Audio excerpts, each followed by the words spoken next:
Sir Nayak the real hero ಅಂತ ಒಂದು movie ಇದೆ. ಅದ್ರಲ್ಲಿ ಒಂದು ದಿನದ ಮಟ್ಟಿಗೆ ಆ ವ್ಯಕ್ತಿ ಮುಖ್ಯಮಂತ್ರಿ ಆಗ್ತಾರೆ.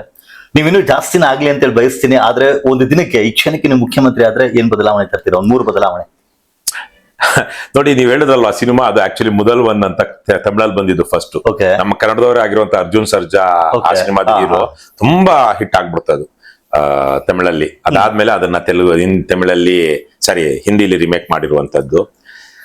ಇವೆಲ್ಲ ಒಂದ್ ಮಾತಾಡೋದಿಕ್ ಸುಲಭ, ಒಂದ್ ದಿವಸದಲ್ಲಿ ಏನ್ ಮಾಡ್ತೀರ ಅಂತ. ಬಟ್ ನಾವು ಹಲವಾರು ರೀತಿನಲ್ಲಿ ಕರ್ನಾಟಕ 3 ಏನ್ ಬದಲಾವಣೆ ಅಂದ್ರೆ ನಿಮ್ಮ 3 ಪ್ರಮುಖ ವಿಷಯಗಳು ಯಾವ್ದು? ನಾವು ಅಧಿಕಾರಕ್ಕೆ ಬಂದ್ರೆ ಈ ತರ ಮಾಡ್ತೀವಿ ಅನ್ನೋದು ಹಲವಾರು ಇದೆ. ಆದ್ರೆ ನಾವು ನಮ್ಮ ಪ್ರಣಾಳಿಕೆಯಲ್ಲಿ 10 ಅಂಶಗಳಿದೆ.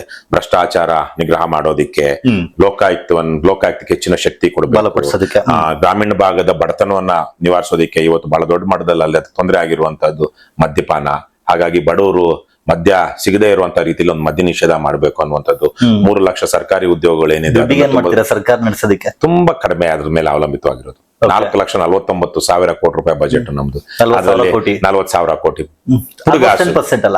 10%. ನೀವು ಅದು ಉಳಿತಾಯ, ಆದ್ರಿಂದ ಲಕ್ಷಾಂತರ ಕೋಟಿ ರೂಪಾಯಿಗಳು ಉಳಿತಾಯ ಆಗುತ್ತೆ. ಯಾಕಂದ್ರೆ ನಾವು ಅದರಿಂದ ಬರ್ತಾ ಇರುವಂತ ಆದಾಯಕ್ಕಿಂತ ಹೆಚ್ಚಿನ, ಇನ್ನು ಜಸ್ಟ್ ನೋಡಿ, ಇದು ಟೊಬ್ಯಾಕೋ ಇರಬಹುದು ಅಥವಾ ಲಿಕ್ಕರ್ ಇರಬಹುದು, ಅದರಿಂದ ಬರೋ ತೆರಿಗೆಗಿಂತ ಹೆಚ್ಚಿನ ಹಣವನ್ನ ಅದರಿಂದ ಉತ್ಪತ್ತಿ ಆಗುವಂತ ಕಾಯಿಲೆಗಳ ನಿಭಾಯಿಸೋದಿಕ್ಕೆ ಸರ್ಕಾರ ಖರ್ಚು. ಇನ್ನೊಂದು ವಿಷಯ ಏನು ಅಂದ್ರೆ, ಹೋದ ವರ್ಷ 28,000 ಕೋಟಿ ಅಂತ ಟಾರ್ಗೆಟ್ ಕೊಟ್ಟಿದ್ರು, ಈ ವರ್ಷ 38,000 ಕೋಟಿ ಅಂತ ಟಾರ್ಗೆಟ್ ಕೊಡ್ತಾರೆ.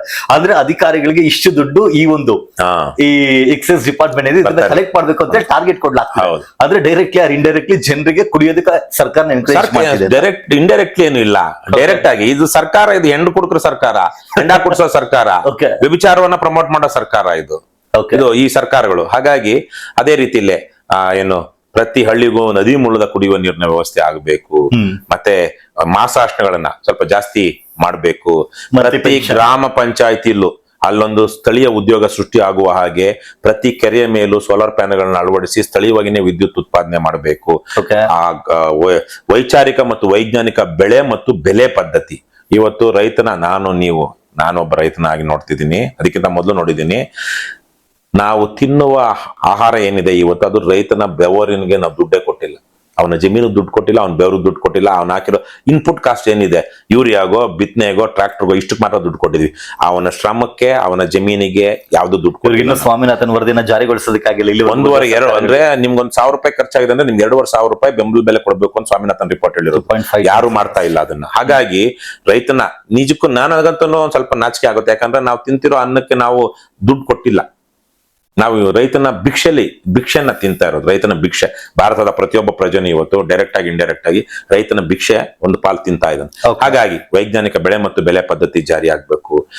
ಹೀಗೆ ಆಮೇಲೆ ಅಂತರ್ಜಲ ಹೆಚ್ಚು ಮಾಡಬೇಕು. ಹೀಗೆ 10 ವಿಚಾರಗಳು ನಮ್ಮ ವಿಚಾರವಾಗಿದೆ. ಹಾಗಾಗಿ ತಕ್ಷಣಕ್ಕೆ ಒಂದೇ ದಿವಸ ಅಂದ್ರೆ ಒಂದು ಹಂತದಲ್ಲಿ ಎಲ್ಲ ಅಕ್ರಮ ಮದ್ಯ ಮಾರಾಟ ನಿಲ್ಬೇಕು. ಮದ್ಯ ನಿಷೇಧ ಕನಿಷ್ಠ ಗ್ರಾಮೀಣ ಭಾಗದಲ್ಲಿ ಮತ್ತು ನಗರ ಭಾಗದ ಬಡ ಭಾಗಗಳಲ್ಲಿ ನಿಲ್ಬೇಕು. 90% ನಾವು ಮದ್ಯ ಹತೋಟಿಗೆ ತಂದ್ಬಿಡ್ಬೇಕು. ಮತ್ತೆ ತಕ್ಷಣವೇ ಏನ್ ಸರ್ಕಾರಿ ಹುದ್ದೆಗಳು ಖಾಲಿ ಇವೆ ಆ ಸರ್ಕಾರಿ ಹುದ್ದೆಗಳನ್ನ ತುಂಬಬೇಕು. ಯಾಕಂದ್ರೆ ಇವತ್ತು ಲಕ್ಷಾಂತರ ನಿರುದ್ಯೋಗಿಗಳಿದ್ದಾರೆ. 2,000 FDA ಅಥವಾ SDA ಸೀಟ್ ಇದ್ರೆ 7 ಲಕ್ಷ 8 ಲಕ್ಷ 10 ಲಕ್ಷ ಜನ ಪರೀಕ್ಷೆ ತಗೊಳ್ತಾ ಇದಾರೆ. ಇವತ್ತು ಬೆಂಗಳೂರಲ್ಲಿ, ಧಾರವಾಡದಲ್ಲಿ ಬೇರೆ ಕಡೆ ಈ ಪರೀಕ್ಷೆಗಳು ತಗೊಳ್ಳೋದಿಕ್ಕಂತಾನೆ ಓದ್ತಾ ಇದ್ದಾರೆ. ಅವ್ರಿಗೊಂದು ಕನಸಿರುತ್ತೆ. ಆದ್ರೆ ಅದು ಅವ್ರ ಉದ್ಯೋಗ ಕೊಡುವಂತದ್ದು ಸರ್ಕಾರದ ಕೆಲಸ, ನೇರವಾದ ಕೆಲಸ ಅಲ್ಲದೆ ಇದ್ರೂ ಉದ್ಯೋಗ ಸೃಷ್ಟಿ ಆಗ್ಬೇಕು. ಅದಾಗಬೇಕು ಅಂದ್ರೆ ಆಡಳಿತ ಸುಗಮವಾಗಿ ಆಗ್ಬೇಕು ಅಂದ್ರೆ ಯೋಗ್ಯರು ಮತ್ತು ಅರ್ಹರು, ಕ್ವಾಲಿಫಿಕೇಶನ್ಸ್ ಇರುವಂತವ್ರು ಸರ್ಕಾರಿ ಕೆಲಸ ನಿರ್ವಹಿಸ್ತಾ ಇರಬೇಕು. ಇವತ್ತೆಷ್ಟೋ ಸರ್ಕಾರಿ ಕಚೇರಿಗೆ ಹೋದಾಗ ಎಲ್ಲ ಹಳೆ ಪೇಪರ್ ಇಟ್ಕೊಂಡೇ ಇರ್ತಾರೆ. ಇವತ್ತಿನ ಮಾಡರ್ನ್ ಸೊಸೈಟಿ ಇದರಲ್ಲಿ ಈ ತರಕ್ಕೆ ಟೆಕ್ನಾಲಜಿ ಇಂಪ್ರೂವ್ ಆಗಿರುವಾಗ ಇನ್ನು ಯಾಕೆ ಹಳೆ ಪೇಪರ್, ಹಳೆ ಪಾತ್ರೆ, ಹಳೆ ಕಬ್ಬಣ ಅಂತ ಇರ್ತೀರಾ? ಅದನ್ನ ಆದ್ರೆ ಈ ಹೊಸ ಯುವಕರು ತಲೆಮಾರು ಕೊಡ್ಬೇಕು, ಕೆಲಸ ಕೊಡ್ಬೇಕು. ಈ ತರದ್ದೆಲ್ಲ ಹಲವಾರು ಇದೆ. ನಾವ್ ಹೇಳ್ದಂಗೆ ಈ 10 ಅಂಶಗಳಲ್ಲಿ 10-15 ಅಂಶಗಳಿದೆ. ಯಾವ್ದಾದ್ರು ಪಟ ಅಂತ ಮಾಡೋದಿಕ್ಕೆ. ಆಮೇಲೆ ಭ್ರಷ್ಟಾಚಾರ.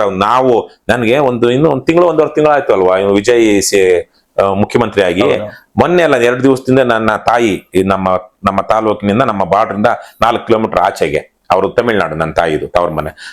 ನನ್ನ ಸೋದರ ಮಾವಂದ್ರು ಅವ್ರ ಮಕ್ಕಳೆಲ್ಲ ಸಿಕ್ಕಿದ್ರು. ಅವರೆಲ್ಲ ತಮಿಳ್ನಾಡಿನ ಮತದಾರರು. ನಮ್ಮಲ್ಲಿ ಇವಾಗ ತಮಿಳ್ನಾಡಲ್ಲಿ ಲಂಚ ಇಲ್ಲ ಅಂತಿದ್ರು. ಎಲ್ಲ ಅಧಿಕಾರಿಗಳು ಭಯ ಪಟ್ಬಿಟ್ಟಿದ್ದಾರೆ. ಯಾರೋ ಈಗ ಅಧಿಕಾರಿಗಳು ಏನು ಅವ್ರ ಪರವಾಗಿ ಯಾರು ಲಂಚ ತಗೊಂಡ್ರೆ ಅವ್ರನ್ನೂ ಜೈಲ್ಗೆ ಹಾಕ್ತಾರಂತೆ. ನಮ್ಮಲ್ಲಿ ಯಾರು ಅಧಿಕಾರಿಗಳು ಲಂಚ ನಿಜಕ್ಕೂ ಆಶ್ಚರ್ಯ ಆಯ್ತು. ಏನ್ ನಮ್ ಕಣ್ಮುಂದೆ ನಡೀತಾ ಇರುವಂತ ಇವರೆಲ್ಲ ಲಂಚ ಕೊಟ್ಟು ಅಭ್ಯಾಸ ಆಗಿರುವಂತ ಜನ ಯಾರು ಅಧಿಕಾರಿಗಳು ಲಂಚ ಕೇಳ್ತಾ ಇಲ್ಲ ಅಂತಿದ್ದಾರೆ ಅಂದ್ರೆ ಒಂದು ಬದಲಾವಣೆ ಅಲ್ವಾ, ನಮ್ ಕಣ್ಮುಂದೆನೆ ಆಗ್ತಾ ಇದೆಯಲ್ವಾ. ಹಾಗಾಗಿ ಅವೆಲ್ಲ KRS ಪಕ್ಷ ಅಧಿಕಾರಕ್ಕೆ ಬರುತ್ತೆ ಅಂದ್ರೆ ರಾತ್ರಿ ಅಧಿಕಾರಿಗಳು ಬದಲಾಗ್ಬಿಡ್ತಾರೆ. ಯಾಕಂದ್ರೆ ಅವ್ರಿಗೆ ಬಲ ಇರುವಂತದ್ದು ಅವರು ಸರ್ಕಾರಿ ನೌಕರಿನ ಕಳ್ಕೊಳ್ತೀವಿ ಅಂದ್ಮೇಲೆ ಅವರು ಭಯ ಪಡ್ತಾರೋ ಇಲ್ವೋ. ಹಾಗಾಗಿ ಅದು ಖಂಡಿತ ಭ್ರಷ್ಟಾಚಾರದ ಬಗ್ಗೆ ನಾವೇನು ಮಾಡೋದ್ ಬೇಕಾಗಿಲ್ಲ. ರವಿ ಕೃಷ್ಣಾರೆಡ್ಡಿ ಆಗ್ಲಿ KRS ಪಕ್ಷ ಆಗ್ಲಿ ಅಧಿಕಾರಕ್ಕೆ ಬಂದಿದೆ ಅಂದ್ರೆ ಅಧಿಕಾರಿಗಳು ತನ್ನಿಂತಾನೆ ತಮ್ಮ ಏನು ಮುಂದಿನ ನೇಗಿಲು ಇದ್ದಂಗೆ ಕೆಳಗಿನ ನೇಗಿಲು ಹಿಂದಿನ ನೇಗಿಲು ಇರುತ್ತೆ ಅಂತ ನಮ್ಮಲ್ಲಿ ಒಂದು ಗಾದೆ ಇದೆ.